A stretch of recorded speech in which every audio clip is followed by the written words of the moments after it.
Hi, Sarah here. I just wanted to give my quick thoughts on Alien Earth, and I'm going to say they're spoilers. Anyway, if you love the Alien universe, you're going to like this series, I think. Noah Hawley and his team of people do a great job with it.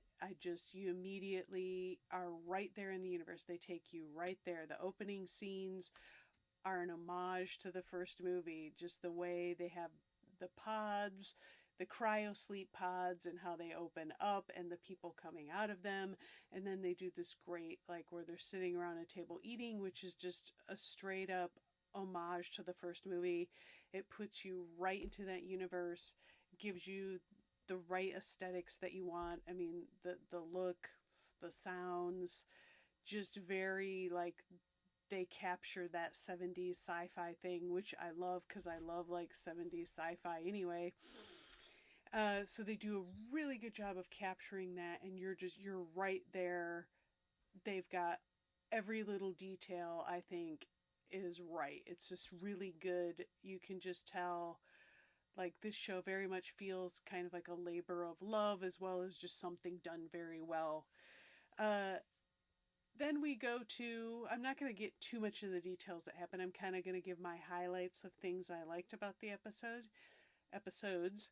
Um, then we get Wendy. Wendy, who is a terminally ill little girl, and she has decided to go with the boy genius, as they call him, to have her consciousness transferred into a synthetic body so she can live forever. And there's also another synthetic named Kirsch that's kind of a mentor teacher for her. And the time comes for her, this young terminally ill girl, to be transferred into this adult synthetic body. She's a little bit nervous about it, but they kind of quell her nerves and she does it. And I love that the show, they don't go into this drawn out explanation of how the transfer of consciousness works. I think those of us who are fans of science fiction get how the whole consciousness transfer thing happens. I'm glad they don't go into a deep explanation of it.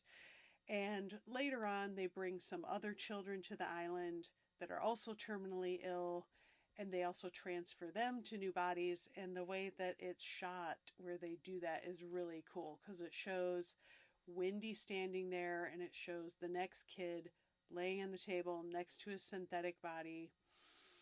And then the camera just does this pan around. You just see Wendy and the first kid, and then the camera goes around in a circle and you see Wendy and the first kid standing there, then the second kid is on the table, and then it pans around again, and then it's the third kid on the table, and they just do that until all the kids have been transferred. I thought that was really a cool shot of how they did that. I thought it was really awesome. Another big highlight of the show, the ship crashing into Prodigy City, I guess, or whatever it is, these tall residential buildings, the ship coming down and crashing. That's like a great scene, and the chaos that ensues. It all looks really, really good. The xenomorph, they don't tease the xenomorph. You get some xenomorph right in episode one. I love that they're not, because I thought maybe they might do that where they're going to tease a xenomorph for a couple episodes. No, they just get right in. There's a xenomorph there. It looks good. Xenomorph does its xenomorphing, a lot of horror, gore, screaming, that kind of stuff. It looks and feels very alien. I like it. Um, Wendy has an older brother who thinks she's dead because for her to do this consciousness transfer thing, it had to be like a super secret thing. So basically, her brother thought she was dead, so he doesn't really buy it that it's her in this synthetic body, but then he kind of questions her, and then she gives all the right answers, and he's like, okay, you are my sister.